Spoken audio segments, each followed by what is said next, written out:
শুরু হলো ত্রয়োদশ জাতীয় সংসদ নির্বাচন ও গণভোটের ভোট গ্রহণ। আমি এই মুহূর্তে দাঁড়িয়ে রয়েছি ঢাকা 15 আসনের একটি কেন্দ্রে। ঢাকা 15 আসনের মণিপুর উচ্চ বিদ্যালয় ও কলেজের একটি কেন্দ্রে রয়েছে। এই মুহূর্তে দেখাচ্ছিলাম এখানকার পরিবেশ, আপনাদেরকে দেখাচ্ছিলাম সকাল থেকেই যারা ভোটার রয়েছেন তারা কিন্তু তাদের যে দীর্ঘ প্রতীক্ষার ভোটাধিকার, সে ভোটাধিকার প্রয়োগ করতে আসছেন। এই কেন্দ্রটিতে কিছুক্ষণের মধ্যে জামাতের আমির ডাক্তার শফিকুর রহমান তিনি কিন্তু এই কেন্দ্রটিতে ভোটাধিকার প্রয়োগ করবেন, তেমনটি কিন্তু আমরা জানতে পেরেছি। সব মিলিয়ে আমরা যেটি দেখতে পাচ্ছি, সকাল থেকেই উৎসব মুখর পরিবেশে কিন্তু ত্রয়োদশ জাতীয় সংসদ নির্বাচনের যে ভোট গ্রহণ সেটি কিন্তু শুরু হয়ে গেছে। আমরা দেখছি যে কেন্দ্রের যে বুথগুলো রয়েছে সে বুথে গিয়ে ভোটাররা তাদের ভোটাধিকার প্রয়োগ করছেন, তেমনটি কিন্তু আমরা দেখতে পাচ্ছি। সব মিলিয়ে আমরা দেখতে পাচ্ছি যে এবারের যে ভোট উৎসব, ত্রয়োদশ জাতীয় সংসদ নির্বাচন, সেটি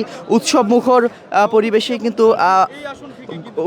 পরিবেশে শুরু হয়েছে এবং এই উৎসবমুখর পরিবেশ স্বাভাবিক রাখতে আমরা দেখতে পাচ্ছি যে পুলিশের পাশাপাশি বিজিবি, র্যাব এবং সেনাবাহিনীর সদস্যরা দায়িত্ব পালন করছেন। ভোটাররা যাতে করে নির্বিঘ্নে ভোট দিতে পারেন সেটি কিন্তু নিশ্চিত করছেন আইন শৃঙ্খলা রক্ষাকারী বাহিনীর সদস্যরা, এবং যারা ভোট দিতে আসছেন ভোটাররা তাদেরকে চেকিং করে তারপরে কিন্তু এখানে প্রবেশ করা হচ্ছে এই ভোট কেন্দ্রগুলোতে, তেমনটি কিন্তু আমরা দেখতেই পাচ্ছেন যে আনসার সদস্য পাশাপাশি পুলিশ সদস্য সকলেই কিন্তু এই ভোট কেন্দ্রগুলোতে দায়িত্ব পালন করছেন। এর পাশাপাশি ভোটাররা যাতে করে সুষ্ঠুভাবে ভোট দিতে পারে সে কারণে যে রাজনৈতিক দলগুলো রয়েছে সে রাজনৈতিক দলের সঠিক প্যাড আর সঠিক তথ্য দিয়ে এসব সামলে নিব এক হয়ে। Monalisa sanitary napkin.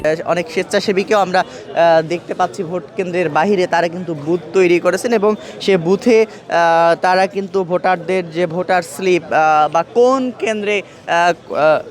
কেন্দ্রের কোন জায়গাটিতে তাদের ভোট রয়েছে এবং তাদের ভোটার নম্বর সেগুলো কিন্তু লিখে দিচ্ছেন, এমনটি কিন্তু আমরা দেখেছি। সব মিলিয়ে আমরা এই মুহূর্তে যে জায়গাটিতে রয়েছি, যে কেন্দ্রটিতে ঢাকা 15 আসনের অন্তর্ভুক্ত, এটি ঢাকা 15 আসনের মণিপুর উচ্চ বিদ্যালয় ও কলেজের মাঠে। এই আসনটিতে প্রতিদ্বন্দ্বিতা করছেন জামাতের আমির ডাক্তার শফিকুর রহমান এবং এই আসনটিতে বিএনপির হয়ে প্রতিদ্বন্দ্বিতা করছেন শফিকুল ইসলাম খান মিল্টন।